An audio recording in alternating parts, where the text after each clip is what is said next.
بسم الله الرحمن الرحيم.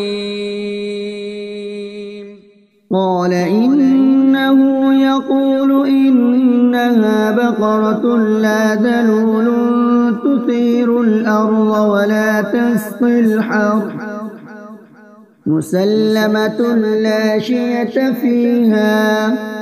قالوا الآن جئت بالحق فذبحوها وما كادوا يفعلون.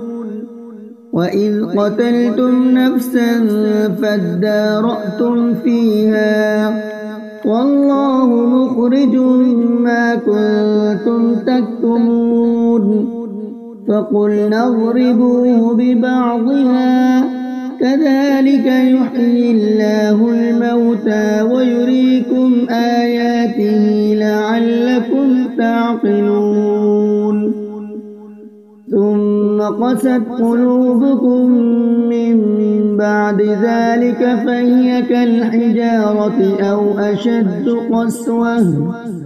وإن من الحجارة لما يتفجر منه الأنهار وإن منها لما يشقق فيخرج منه الماء وإن منها لما يهبط من خشية الله وما الله بغافل عما تعملون.